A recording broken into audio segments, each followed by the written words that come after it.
Hello प्यारे साथियों, जय हिंद। क्या हाल चाल है आप सभी लोग का। आशा करते हैं कि आप सभी लोग स्वस्थ होंगे। प्यारे साथियों, आज के इस वीडियो में हम सभी लोग विज्ञान के कुछ और महत्वपूर्ण प्रश्नों को हल करने वाले हैं और ये सारे प्रश्न आपके परीक्षा की दृष्टि से बहुत ही इंपॉर्टेंट है। तो चलिए देखते हैं। पहला सवाल कहता क्या है कि निम्नलिखित में से कौन सी गैस का आवरण निम्नलिखित में से कौन सी गैस का आवरण सूर्य से आने वाली हानिकारक किरणों को रोकने का काम यानी पराबैंगनी विकिरण को अवशोषित कर लेता है। ऐसे आप बताइए कि जो सूर्य से आने वाली किरणें हैं, पराबैंगनी किरणें हैं, उनको अवशोषित कर लेता है। तो आपके लिए चार ऑप्शन होगा: ओजोन परत, ऑक्सीजन, कार्बन डाइऑक्साइड और नाइट्रोजन। तो प्यारे साथियों, ओजोन परत, ओजोन क्या करता है? सूर्य से आने वाली अल्ट्रावायलेट किरणों को अवशोषित कर लेता है।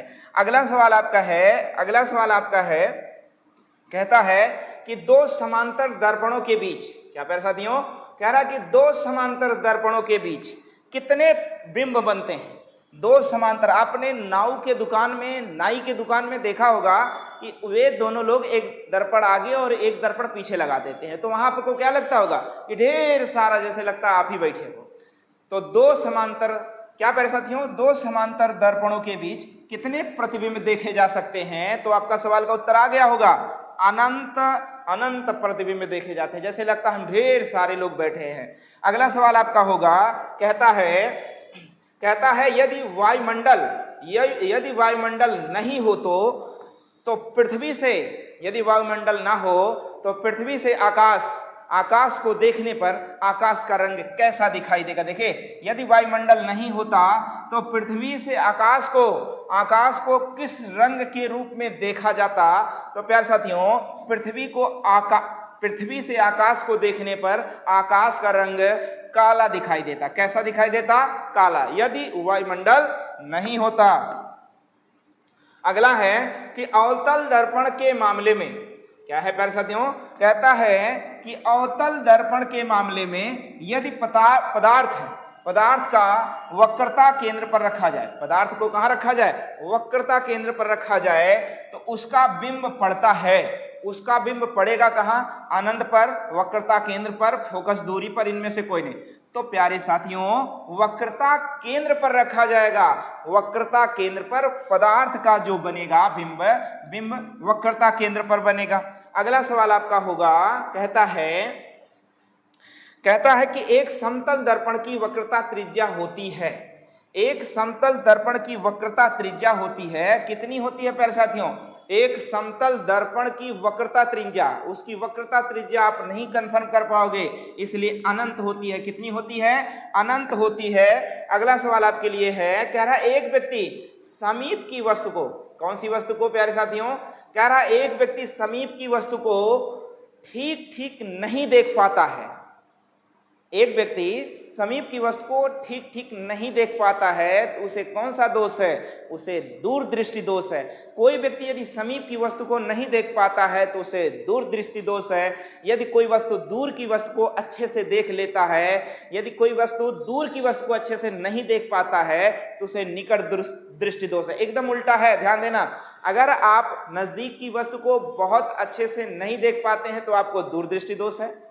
अगर आप दूर की वस्तु को अच्छे से नहीं देख पाते हैं तो आपको निकट दृष्टि दोष है। तो ध्यान दीजिए, एक व्यक्ति समीप की वस्तु को ठीक ठीक नहीं देख पाता है, तो कौन सा दृष्टि दोष है? दूर दृष्टि दोष है। ऐसे में वह पीड़ित है। वह किस चीज से पीड़ित है प्यारे साथियों? हाइपरमेट्रोपिया से पीड़ित है। किससे पीड़ित है? हाइपरमेट्रोपिया से पीड़ित है। और ध्यान रहे, हाइपरमेट्रोपिया से पीड़ित है तो उस व्यक्ति को कौन से लेंस के प्रयोग से यह ठीक किया जा सकता है? तो प्यारे साथियों, उत्तल लेंस के प्रयोग से। कौन से लेंस से? उत्तल लेंस के प्रयोग से उसका हाइपरमेट्रोपिया को कंट्रोल किया जा सकता है। अगला सवाल आपके लिए है, कहता है अगला सवाल है मायोपिया जिसे कहा जा सकता है। मायोपिक यानी मायोपिया, आंख मायोपिक आंख किसके प्रयोग के द्वारा ठीक किया जा सकती है? अभी मैंने बताया है, उत्तल लेंस लगाया जाए तो हाइपरमेट्रोपिया ठीक होगा, और यह मायोपिक है, आंख किसके प्रयोग से ठीक होगा? तो प्यारे साथियों अवतल लेंस के प्रयोग से ठीक होगा। किसके लेंस से प्रयोग से ठीक होगा? अवतल लेंस के प्रयोग से ठीक होगा। अगला सवाल आपका है, कहता है कि सामान्य आंख के लिए सुस्पष्ट दृष्टि न्यूनतम होती है। यदि आप देखते हैं, आप किताब को कितनी अधिकतम दूरी तक रख कर पढ़ सकते हैं ताकि आपके आंखों पर कोई प्रभाव ना पड़े, तो इसके लिए आप ध्यान दीजिएगा 25 सेंटीमीटर की दूरी पर अगर कोई बुक है, किताब है, उसको रख कर आप पढ़ रहे हैं तो आपकी आंखें दर्द नहीं करेंगी। यानी एक कहते हैं मुनासिब दूरी है, तो कितनी दूरी है? 25 सेंटीमीटर की दूरी मानी जाती है। अगला सवाल आपके लिए होगा, अगला है, कहता है एक चश्मे के लेंस की फोकस दूरी क्या है? प्यारे साथियों, जो चश्मा हम आप सब लगाते हैं वही लेंस, चश्मे के लेंस की क्षमता किसमें मापी जाती है? तो मैंने आपको पिछले वीडियो में बताया था, डायोप्टर में मापी जाती है। किसमें मापी जाती है?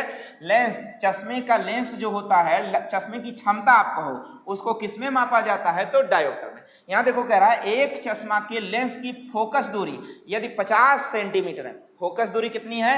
50 सेंटीमीटर है, तो उसकी क्षमता कितने डायोप्टर? देखो मैंने कहा था ना, डायोप्टर डायोप्टर डायोप्टर। तो ऐसे में यदि फोकस दूरी 50 सेंटीमीटर है तो उसका -2 डायोप्टर लेंस की क्षमता है। कितना है? -2 डायोप्टर लेंस की क्षमता होती है। सारे सवाल इंपॉर्टेंट है, सारे सवाल आप तैयार कर डालोगे और आपकी परीक्षा की दृष्टि से ये सभी सवाल बहुत ही इंपॉर्टेंट है प्यारे साथियों।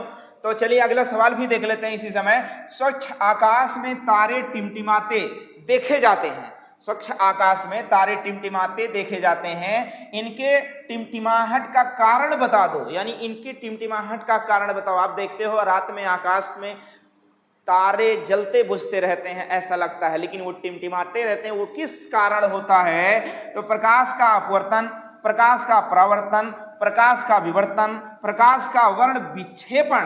तो इस सवाल का उत्तर क्या होगा प्यारे साथियों? इस सवाल का उत्तर होगा प्रकाश का अपवर्तन होगा। क्या होगा? प्रकाश के अपवर्तन के कारण आकाश में तारे टिमटिमाते हुए प्रतीत होते हैं। अगला सवाल आप देख लेंगे, स्नेहल का नियम। स्नेहल का नियम निम्न में से संबंधित है। स्नेहल का नियम निम्नलिखित में से संबंधित है। 4 ऑप्शन। प्रकाश, देखो कई बार पूछा एग्जाम है, स्नेहल का नियम निम्न में से किससे संबंधित है? 2004, 8, 14 बार बार पूछा गया है। तो आपको जो सारे एग्जाम में पूछे जा रहे बार बार सवाल, उन सारे सवालों को आप तैयार कर लेंगे और आपको खुद पता होगा कि सवाल घूम घूम कर आते हैं। साइंस के सवाल कहाँ जाएंगे भाई? साइंस के सवाल घूम घूम कर आएंगे और आपको सवाल का उत्तर यदि तैयार हो जाएगा तो आप एग्जाम में क्वालिफाई करेंगे। प्रकाश का परिवर्तन होगा। स्नेहल का नियम निम्न में से किससे संबंधित है प्यारे साथियों? प्रकाश का परावर्तन, प्रकाश का अपवर्तन, विद्युत चुंबकीय प्रेरण और द्रव में तैरते हुए पिंड के जैसे। ऐसे में पूछा रहा है कि स्नेहल का नियम किससे संबंधित है? तो आपको बताना है प्रकाश का अपवर्तन से संबंधित है। स्नेहल का नियम किससे संबंधित है? प्रकाश का अपवर्तन। स्नेहल का नियम किससे संबंधित है? प्रकाश का अपवर्तन। रट लो, रट कर जाओ, एग्जाम देकर आ। स्नेहल का नियम किससे संबंधित है? प्रकाश का अपवर्तन से। अगला सवाल है आपका, क्वेश्चन नंबर अगला है 12 नंबर। कहता है कि सूर्य के वर्णक्रम में लाल रंग से प्रारंभ करने पर तीसरा रंग कौन सा आता है? आपको मैंने पिछले वीडियो में सूर्य से निकलने वाले प्रकाश के बारे में बताया था कि सूर्य की किरणों में यानी सूर्य के प्रकाश में कितने रंग पाए जाते हैं और हमारी आंखें केवल 7 रंगों को देख सकती हैं, वो भी बरसात के समय में, क्योंकि सूर्य का जो प्रकाश होता है वो सफेद रंग का होता है और जब बरसात होता है तो बरसात की बूंदों से सूर्य के प्रकाश का वर्ण विक्षेपण होता है और जब वर्ण विक्षेपण होता है तो सूर्य का प्रकाश 7 रंगों में बढ़ जाता है। और इसके लिए मैंने पिछले वीडियो में ट्रिक भी बताया था जिसे आपको याद करना है। क्या याद रखना है? विबग्योर याद रखना है। क्या याद रखना है? विबग्योर याद रखना है। इसमें सवाल में क्या कहा है प्यारे साथियों? सूर्य के वर्णक्रम में लाल रंग से प्रारंभ होने पर तीसरा रंग कौन सा होगा? तो लाल रंग देखो, red, orange, yellow, green, blue, indigo और वायलेट। तो प्यारे साथियों रेड के बाद देखो कौन सा रंग आया तीसरे नंबर पर, अगर रेड से प्रारंभ करें तो येलो आया। क्या आया? येलो आया। तो याद रखना, भूलना नहीं है, कौन सा रंग आएगा? पीला रंग आएगा, पीला रंग आएगा। अगला सवाल देखेंगे आप। अगला सवाल कहता है रात में तारे झिलमिलाते हैं, क्योंकि रात में तारे झिलमिलाते हैं। फिर से एक बार सवाल उसी टाइप का है प्यारे साथियों, ध्यान रहे। रात में तारे टिमटिमाते हैं, क्या करते हैं? टिमटिमाते हैं, झिलझिलाते हैं, क्योंकि क्या होता है? वे प्रकाश को रुक रुक कर उत्सर्जित करते रहते हैं। तारों का वातावरण प्रकाश को रुक रुक कर अवशोषित करता रहता है और पृथ्वी का वायुमंडल प्रकाश को रुक रुक कर अवशोषित करता रहता है और वायुमंडल में वायु का अपवर्तनांक बदलता रहता है। तो ध्यान दीजिए, वायुमंडल में वायु का अपवर्तनांक बदलता रहता है, जिस कारण से तारे टिमटिमाते रहते हैं। तो सवाल का उत्तर क्या हो जाएगा? ऑप्शन नंबर डी होगा कि रात में तारे टिमटिमाते रहते हैं।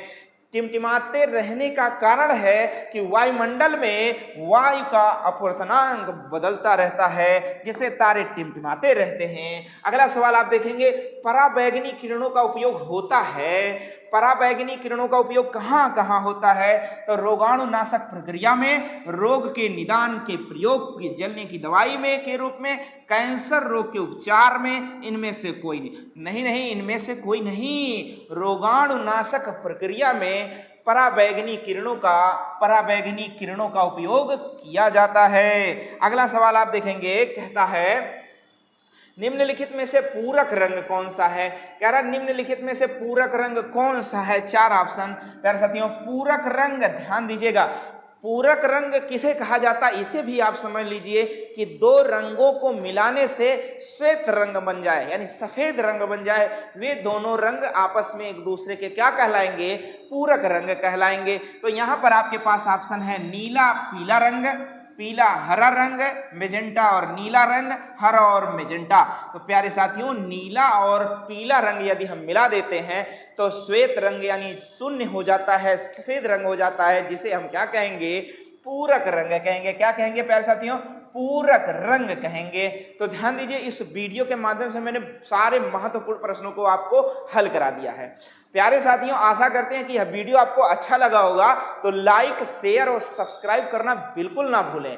साथ ही साथ बेल आइकन यानी घंटा जरूर दबा दें, ताकि हमारे अगले वीडियो का नोटिफिकेशन आप तक समय से पहुंचता रहे। मिलते हैं आपसे अगले वीडियो में, तब तक के लिए जय हिंद।